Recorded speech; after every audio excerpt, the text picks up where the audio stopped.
What is the single biggest dong move in all of history? The original white elephant gifting from the king of Siam. This person would give this royal gift to people he found irritating and be entertained by the recipient's failing efforts to upkeep such an animal. Why don't they just give it away, you ask? Back in the day, receiving a gift and giving it away was perceived as an insult. Go figure.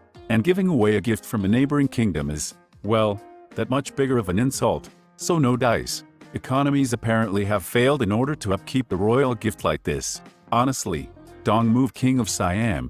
For those who don't know, a white elephant is rare and sacred. They were never used for work or war and were just comfortably maintained for their lifetimes at huge expense. And they couldn't tolerate the sun either. Requires constant luxury and won't be made to go outside. Strong contender for my spirit animal right here. Freaking brilliant from a political standpoint. Using the cultural etiquette as a weapon against your enemies. So the story goes that there's this people in southern Iraq whose agriculture, economy and way of living were built around them living within the swamps. They were not very fond of Saddam Hussein and his regime and did a protest march towards Baghdad. So meanwhile they moved towards the capital. Saddam took some excavators and drained the whole swamp. Problem solved. This is why I am always kind of wary when I see dictators, autocrats and the likes depicted in the media as dumb or whatnot, because you simply just don't rise to those levels of absolute power without being a sneaky backstabbing bastard. Are they pos garbage? Yes, but they are also way smarter than it looks from the outside and they know exactly what they are doing and we should not underestimate them in any way. Eat it. Wow. So this is how it feels when people actually read your comments and you get to have their intelligent opinion. Thanks you to everyone who responded and I tried to address every point. I just want to add that I am in no way an expert in this, so it's just my opinion which could be uninformed. I guess what I was trying to say is I am legit worried about some states, especially the CCP, and now I am officially on one of their lists, LMAO. And it bugs me when I see them taken legally or when literally nobody from the international community react when they post some outrageous shit. Thomas Midgley invented freon and putting lead into gasoline. He knew that putting lead into gasoline was a dong move and he did it anyway for money.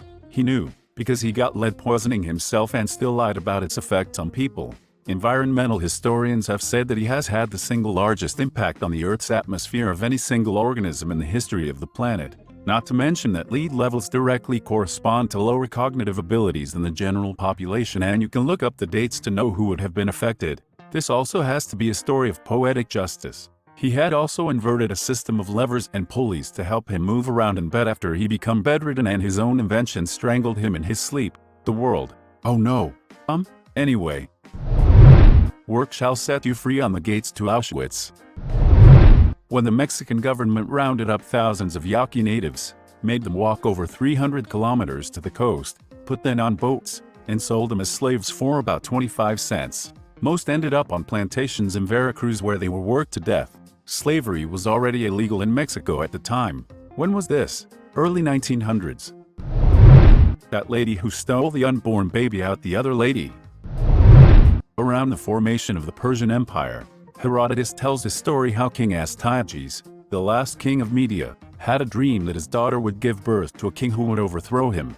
So he orders his general Harpagus to kill the child at birth. Harpagus doesn't want to kill the baby, spill royal blood. So he gives the child, Cyrus, to a shepherd to raise. 10 years later Cyrus is discovered alive. King Astyages fakes being happy that the kid is alive, suggesting he always regretted issuing that order. To celebrate he plans a feast and tells Harpagus to send his son over to play with Cyrus. During the banquet, King Astyages has the son of Harpagus killed, cooked, and fed to Harpagus. When the act was revealed, it is said that Harpagus did not react other than to gather the pieces of his son and remove them for burial. Harpagus bides his time. Much later, Cyrus is gathering forces against King Astyages. Astyages orders Harpagus, as his primary general, to lead the army against Cyrus. After a 3-day battle, Harpagus took his revenge for the death of his son by turning on the battlefield in favor of Cyrus, resulting in Astyages' defeat and the formation of the Persian Empire. Compulsory edit. My first award. Thanks, kind stranger. Wow. I feel like you wouldn't want to leave someone as your general whose son you fed to them.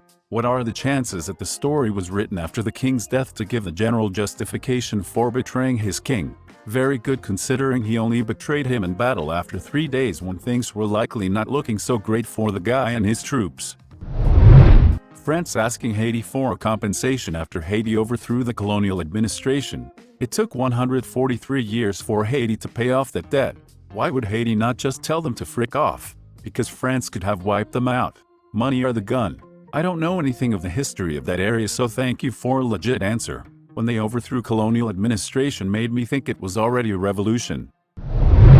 Well, not really relevant, but when 50 Cent bought the first 4 rows of a Ja Rule concert, and Ja had to perform in front of 4 empty rows. LOL. Or when 50 Cent bet Floyd Mayweather to read a page of a Harry Potter book and exposed Floyd's illiteracy to everyone. LOL. Floyd's response was hilarious though. Bet 50 a large sum if 50 could give him a recent photo of 50 hugging Marquise. What happened there? With his son?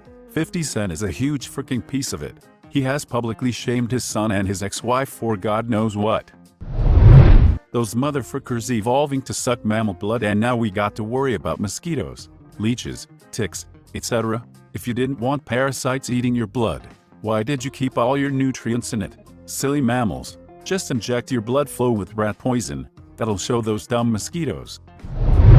Russia telling Ukraine to give up their nukes for peaceful independence, only for Russia to take back Crimea a couple decades later. Yep. Now when any rogue state wants nuclear weapons, I understand completely. Ray Kroc stealing McDonald's out from under the brothers and not even paying them royalties. Dude, I watched The Founder on Netflix and it's straight up cruel how he just took everything from the brothers, divorced his wife and took another guy's wife, and then proceeded to be an AOL while expanding the business and getting filthy rich. It was shocking how little he seemed to care about the consequences of his actions so long as he was making money. Read the real story. There are important differences between the movie and reality. They wanted to paint Kroc in a bad light, not saying he was a saint, just saying the real value of McDonald's was a scale, and the brothers tried to franchise, failed and couldn't scale the business. There was no handshake agreement as shown in the movie. That was a total fabrication. It irritates me that biopics and true stories change big things like that. Yes, it makes a more interesting movie, but it's a lie that a lot of people are going to believe, because they're accepting the movie as what really happened. Look into Remember the Titans. About 95% of that movie is a total fabrication. The school was literally never segregated in its entire existence to start. None of the schools they played were segregated either. Most of their season were blowout victories and not nail-biters and up against racist refs. They were ranked like number 2 or 3 in the nation for high school football. They were a total powerhouse team. Alexandria is not some hick town in backwoods Virginia. It's a prominent and affluent suburb of Washington, D.C. You can see the Washington Monument from its downtown. The one dude wasn't in a car crash right before the championship. He played in it and it happened a couple weeks after the season ended. They also won the state championship on a shutout victory in a game played in Roanoke, etc., etc. I bring this up because how many schools actually did suffer from all what the movie portrayed? Why go out of your way to Disney up a movie about a monster team that ransacked all its opponents? I'm sure they could have found an actual underdog somewhere, sometime with a little research. Opium Wars were pretty dongish. You don't want to buy hard drugs from us and turn your population into useless addicts? Fine. We'll invade you and bombard your cities until you start buying. That woman scorned who killed fricking everybody. Hang about, I'll Google it. Saint Olga of Kiev. After her husband, the prince, was tortured and murdered by dissidents Drevlian, she got vengeance by buried alive the first messengers, burned, boiled alive the second set of messengers, had a funeral feast for her late husband which included Drevlians, and then had 5,000 of them killed. After a year-long siege, Olga said, "Give me 3 pigeons, and 3 sparrows from each house." The Drevlians rejoiced at the prospect of the siege ending for so small a price, and did as she asked. Olga then instructed her army to attach a piece of sulfur bound with small pieces of cloth to each bird. At nightfall, Olga told her soldiers to set the pieces aflame and release the birds. They returned to their nests within the city, which subsequently set the city ablaze. There was not a house that was not consumed, and it was impossible to extinguish the flames, because all the houses caught fire at once. As the people fled the burning city, Olga ordered her soldiers to catch them, killing some of them and giving the others as slaves to her followers. She left the remnant to pay tribute. It's a fine line between total dong move and badass on this one. Horribly cruel, but that bird move is actually genius. Always enjoy a creative way to end a siege. You should check out some of the things Genghis Khan did. Crazy psychological stuff and really outside the box warfare. The burning of the Library of Alexandria. Romans. Fight a battle far enough away from a place not to burn it. Also Romans. So you know that far away place we couldn't possibly hit on accident. Fire starts. Your pet leaving your room after you carried them in. Your pet moving away from you after you sit close to them. My dog doesn't like me. I don't know why. I'm nice to him. I give him food. I call him a good boy. But in the circa 5 years that he's been in my family, he's come in my room of his own volition like 6 times, one of which was to take a hit on my carpet. When you come home, go straight to him and give him some attention. Act like you've missed him and are glad to see him. Do this every time you come home, and after a while he'll start getting excited when you come home. Take him walks if you don't already. Play with him a couple of times a day, even for just 10-15 minutes. It won't be long before you become his favorite person. I'm like this with every dog I've ever met, and I've never met a dog that didn't love me. In fact, dogs love me more than people do, LOL. Obviously I don't walk every dog I meet, but just playing games with them is usually all it takes. Don't overdo it. Dogs can get fed up with us as much as we get fed up with anyone else. Be patient. Some dogs take a little longer to come out of their shell. Probably when they relocated Rasputin's schlong from his body to the jar, I thought that was sorted and it was just a pickled sea cucumber with a good backstory. I think the only way to know for sure is a taste test. Open up, my friends. Although it might be strange, the finest way to see the change, to spot the small distinction quick betwixt the pickle and a dong, is not to look, my brothers, no, and not to take a pick below to hold beside the pickle peen and there. Compare the in-between, my friends. The surest, safest means to see which way the pickle leans, or where the leaner peanut hides, the willy waits, the ball abides, is simply this. You make your pick, you choose the pickle, or the dong, you hold it in your line of sight, and then, my friends, you take a bite. Russian army pushing Hitler back across Europe.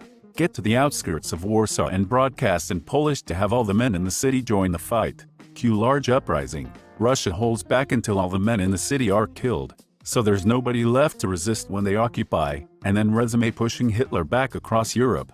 Worth noting that Americans offered to help the uprising by bombing German positions. The idea was they'd send bombers from southern Italy, but they'd have to land in Soviet territory to refuel. Stalin didn't authorize this, so there were no bombers.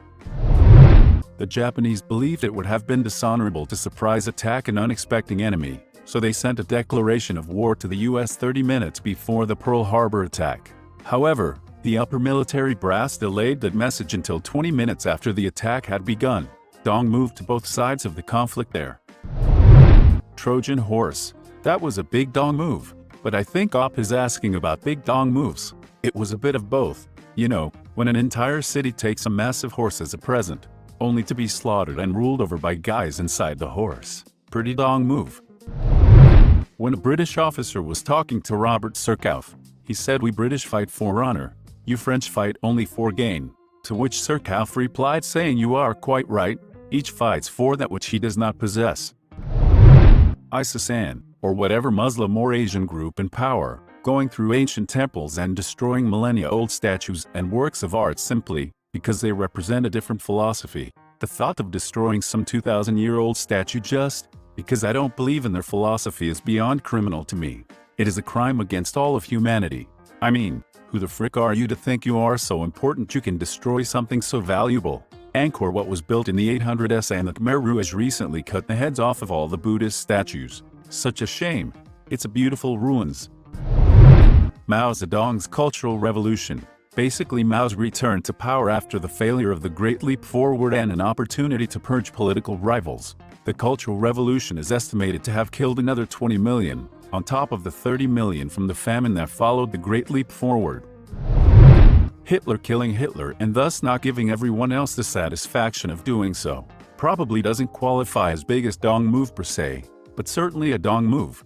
After the successful invasion of France in World War II, Hitler forced the French to sign the surrender document with Germany in the exact same railway car that Imperial German representatives had signed the armistice of WW1, in the exact same spot. By then a museum piece, the train car was specifically moved back to that spot for this purpose. Near the end of World War II, the SS destroyed the railway car, presumably to prevent the Allies from making Germany sign yet another surrender document in it. You know, the more I hear about this Hitler fella, the less I like him. Apparently, Stalin wanted to capture Hitler alive so he could parade him through Red Square in chains. That would have made for some awesome historical photography. When Georgy Zhukov was made Marshal of the Soviet Union in 1943, he announced that he would bring back Hitler in a cage. He allegedly, there's no direct source for it, but it appears in multiple second-hand testimonies, told family members of war dead you will have your chance to spit on him, piss on him in one telling, and wanted to display the caged Hitler in every town and village German troops had touched during their invasion of the USSR. One colleague said he'd proposed burying Hitler in a latrine at a military school so the Germans would know Soviet soldiers were hitting on him for eternity. Thanks for watching. If you enjoyed the video, please smash the like button and leave a comment which story you liked the most.